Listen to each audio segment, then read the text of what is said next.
Thank you. And this video is thanks to another one of our principal investigators, Dr. David Kring of the Lunar and Planetary Institute.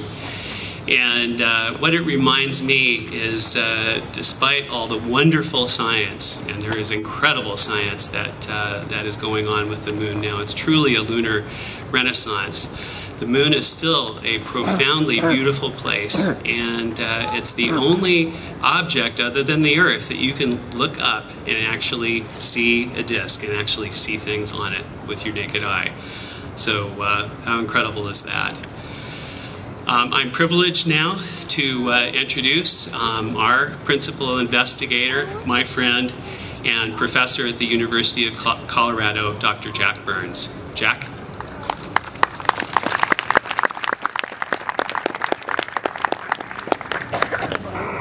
Well, thank you, Greg. Let me just check to make sure you can hear me.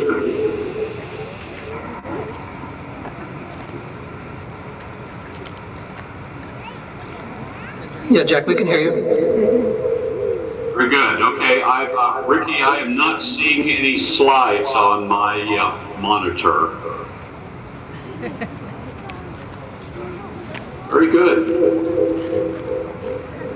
I'm going to take my headphones off, so I will just go ahead and thank Greg for your introduction and welcome also everyone to this International Observe the Moon Night, and a special greeting from those of us in Colorado. As Greg said just a few moments ago in showing that wonderful video from my colleague and collaborator, David Kring at the Lunar and Planetary Institute, the moon is a thing of beauty. There is much that we still are only now beginning to understand and appreciate with a complex on that surface. And one of the things that we did learn during the Apollo program in the 1960s and the early 1970s is that we, from the core samples that were brought back by the Apollo astronauts, we now understand that the moon, to a high degree of certainty, was formed as a result of a collision between a large asteroid, possibly the size of Mars, colliding with the Earth, and the debris from that collision resulted in the formation of the moon. The moon is part asteroid and part Earth. And that formation of the moon and that violent creation, if you will, has been a part of the history. The ongoing evolution of the moon and the Earth is one of bombardments and resurfacing. And so that fundamental nature of the moon we think we understand today, but there's a lot of other parts of the moon that we don't understand. Here's a good example. My talk tonight is entitled Journey to the Far Side of the Moon. We've never been, either robots or with humans, to the far side of the moon. This first slide you're looking at shows a picture on the left of the near side, which we're very familiar with. We see that even with modest-sized telescopes. And on the right, a satellite picture of the far side of the moon. You can see a dramatic difference between those two. All these darkened regions, these somewhat circular-looking darkened regions called Maria, which in Latin means seas, and that was the ancient interpretation.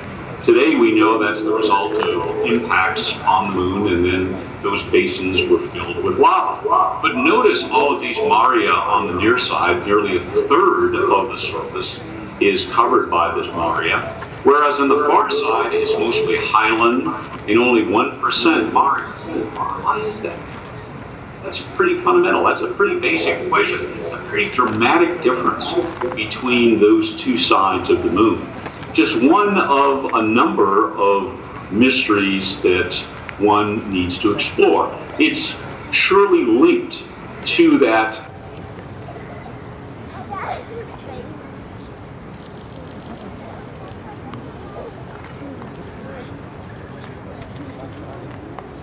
our best understanding of that ongoing bombardment of the moon. This is a video from the Goddard Space Flight Center, the Lunar Reconnaissance Orbiter, and it picks up where I just mentioned, right after the formation of the moon. It's still cooling at this point, 4.5 billion years ago. It's cooling off, and several hundred million years after that, it gets hit by a giant asteroid forming the South Pole Aitken Basin, one of the largest and oldest impact basin in the entire inner solar system.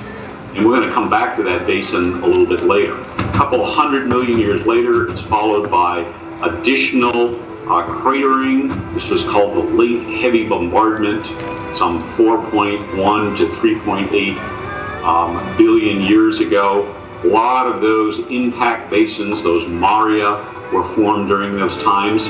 And the asymmetry of those marias on the near side versus the far side, again, one of those questions that needs to still be answered about that ongoing history.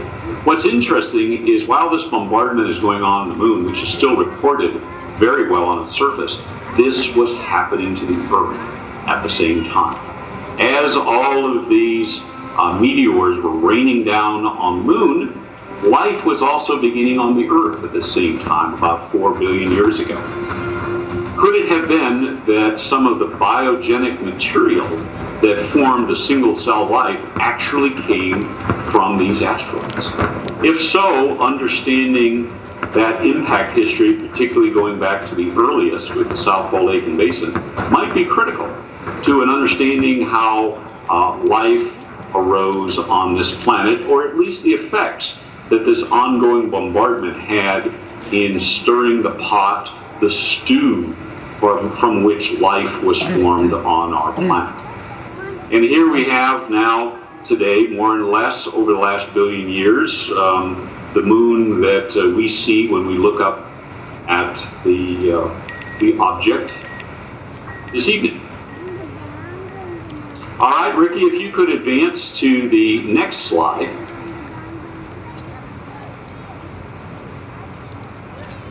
So the lunar Farside is really interesting. It's interesting first and foremost because we've never been there. It is a totally unexplored world sitting in our backyard. The surface area of the far side of the moon is bigger than the continent of Africa, yet we've never had an unmanned lander or a rover or astronauts on its surface. This represents an opportunity, this next phase of exploration, unlike Apollo, to demonstrate a new way of exploring using a combination of humans and robots working together. I think we all feel pretty strongly that that combination is the strategy that will be employed not only for exploring the surface of the moon, but other bodies, such as asteroids and eventually Mars. The moon, as I mentioned, also contains this intriguing South Pole Aitken Basin. And you can barely make that out at the bottom of this picture. See that slightly darkened, enhanced region at the bottom? That's that very old, largest, deepest impact basin in the inner solar system. And we astronomers find one other aspect of the moon really intriguing, and that is this far side always faces away from the Earth because of this gravitational locking that has been set up over billions of years of the dance between the moon and the Earth. And as a result, it is the only pristine, radio quiet environment in the inner solar system, particularly below 100 megahertz, that is below the lowest part of your FM dial. That is prime observation territory to search for evidence of the first stars and galaxies in the early universe, as I'll talk about in just a few minutes, what astronomers are calling today the cosmic dawn. Next slide, please. So my colleagues and I have proposed a mission for later in this decade using a new vehicle that is currently under development and construction by NASA called the Orion Multi-Purpose Crew Vehicle. This is a capsule. So it's a little going back to the future, if you will. That is going back to the Apollo days. You can see that capsule in the middle on the right-hand side, and above it is the escape pod, and below the upper stage of the rocket. And we're proposing to send this Orion capsule to an interesting location called a Lagrange point, which is a balance point between Earth and Moon.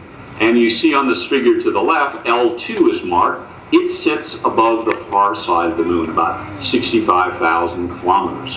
There's a number of other Lagrange points, which once you're at one, is relatively easy to get to the others. This mission is much less expensive than the Apollo-style missions because we're going to have astronauts in orbit of the Moon, but we're going to use unmanned rovers and landers on the far side. It's affordable, given NASA's current and planned out-year budgets, and the timetable is such that this mission can begin later this decade. So next slide, please. So the launch would be on NASA's new Space Launch System, and you see the rocket here in this video animation. It looks somewhat similar to the Saturn V, except it has these two strap-on booster rockets, which are derived from the space shuttle. And sitting on top is this capsule. It's not the Apollo capsule. It's much bigger, modern avionics, modern computer technology, much more capable than what was Apollo. Take off.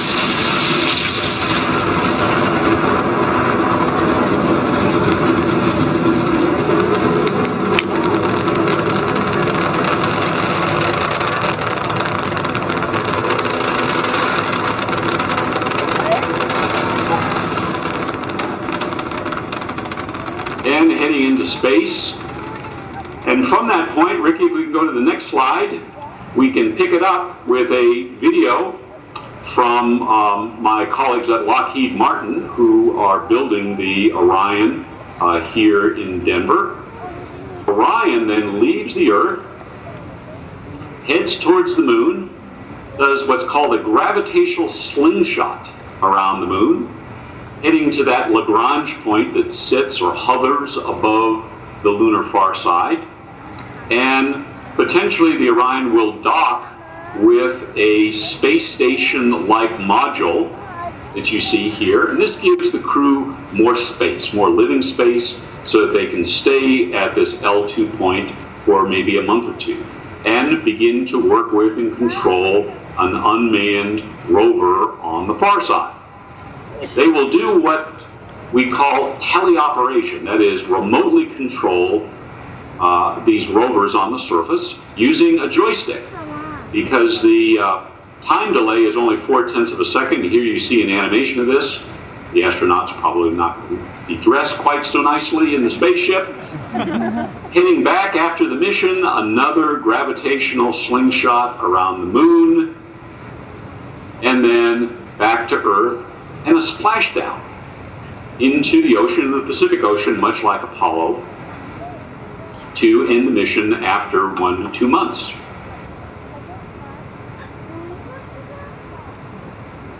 Okay, Ricky, next slide, please.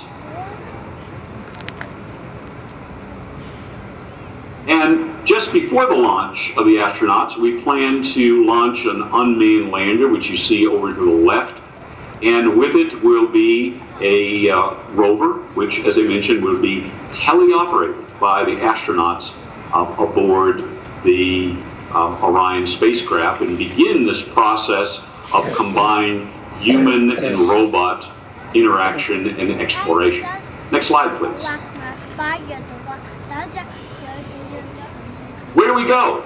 Well, we picked out a candidate site called the Schrödinger crater, which you see in the yellow box inside this purple region. On the left, you're looking at a topographic map, and it shows different elevations. It's color-coded such that purple are the lowest elevations and orange and yellow are the highest.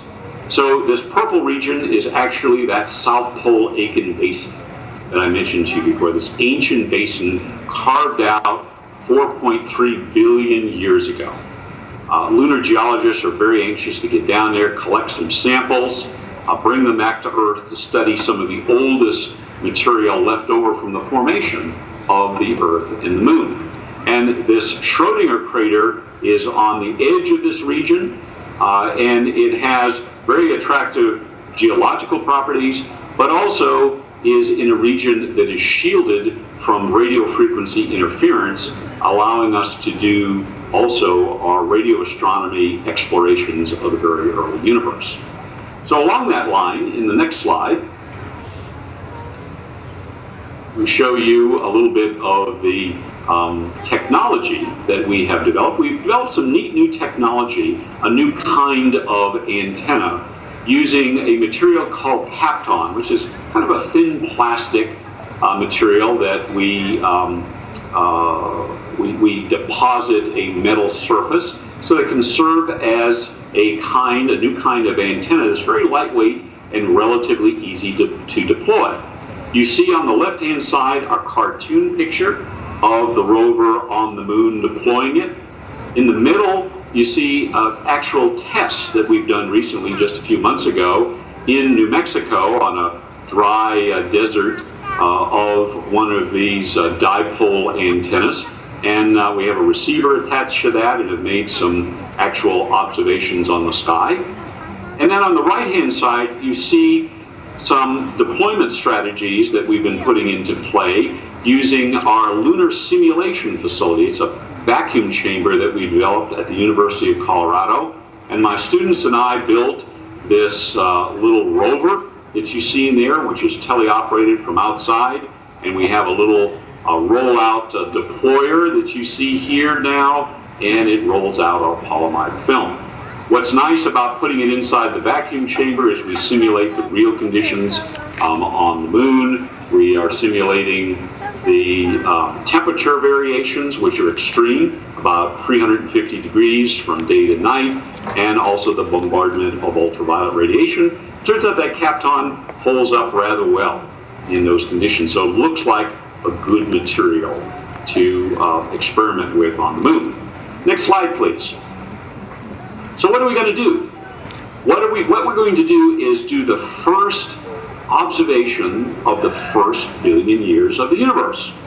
This picture that you're looking at is a schematic history of the universe. At the top is the Big Bang. At the bottom is today on this time axis. That bottom picture is taken with the Hubble Space Telescope. It's called the Hubble Ultra Deep Field. And from about 1 billion years on, we get some beautiful pictures with Hubble, and we will with the James Webb. But earlier than that, really before the first stars turn on, those telescopes can't probe that part of the sky. Going up to the CMB about 300,000 years after the Big Bang, that's the cosmic microwave background, that's when the first atoms form. Electrons and protons come together to form hydrogen. But once again, there's no stars yet to illuminate. We have theories of what's going on during the so-called dark ages, and those theories lead to the eventual formation of stars and a turning on, or first light in the universe, called cosmic dawn. But because there's hydrogen, it turns out hydrogen emits low-frequency radio emission, which we could see for the first time with our telescopes on the far side of the moon, where it's radio quiet, where we're free from radio frequency interference on the Earth, and also the effects of the ionosphere, which interfere with our observations. The moon is the only place, the far side of the moon is the only place where we can observe these dark ages and cosmic dawn. So that's the plan. Next slide, please. The plan is to go after those first billion years, and what we're going to do is we're going to test our strategies for deployment using our friend K10 that you see here on the left.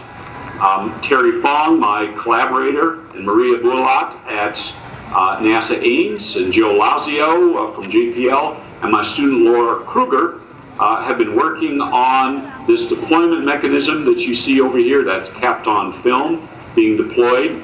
Next year, we're going to have astronauts aboard the International Space Station do this teleoperation from space. Another technology that we're looking at is shown on the right side, and that's an inflatable. You see at the bottom of that inflation is actually our polyimide antenna.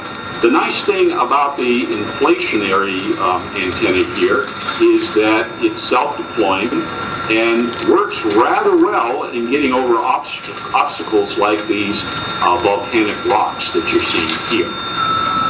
So once again, next summer will be the first opportunity to use real astronauts in space for the first time, teleoperating a rover like what we plan to do later in the decade with the astronauts at L2 in the Orion capsule, operating a rover like K10 from the surface, the Farside surface of the moon. Next slide, please.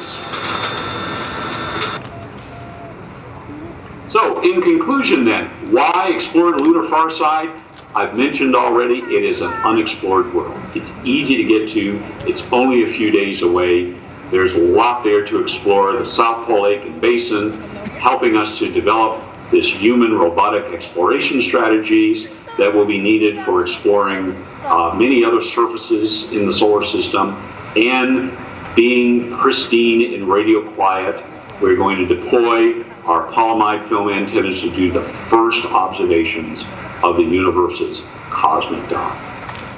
I will stop there and be happy to take some questions. Thank you.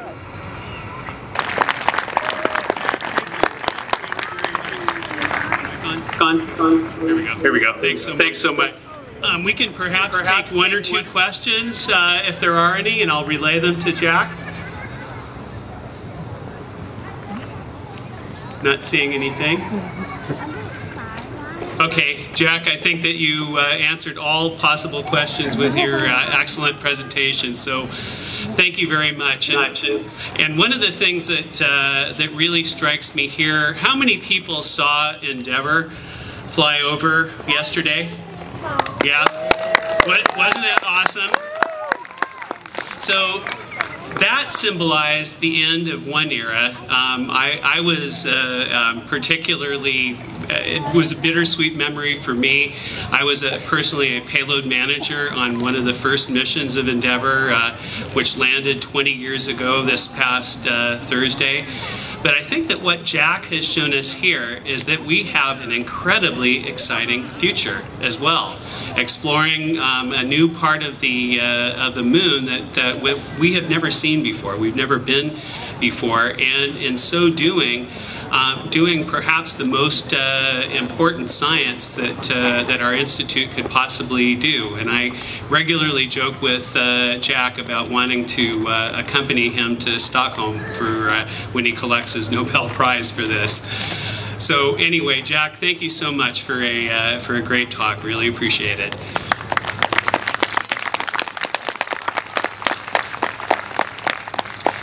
Well, our next, and actually, let me also point out the K10 rover team and the K10 rover itself, who's moving around right now.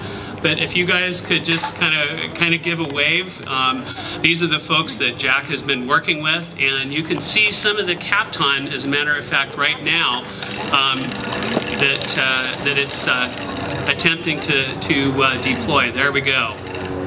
And so this is similar to what the astronauts would be controlling on the lunar surface, and the KAPTON would have an embedded antenna in it, and it's what collects the radio signals that Jack and his science team are so interested in. So this is a great partnership between Jack Burns and his science team at the University of Colorado and our intelligent robotics group led by Terry Fong here at Ames.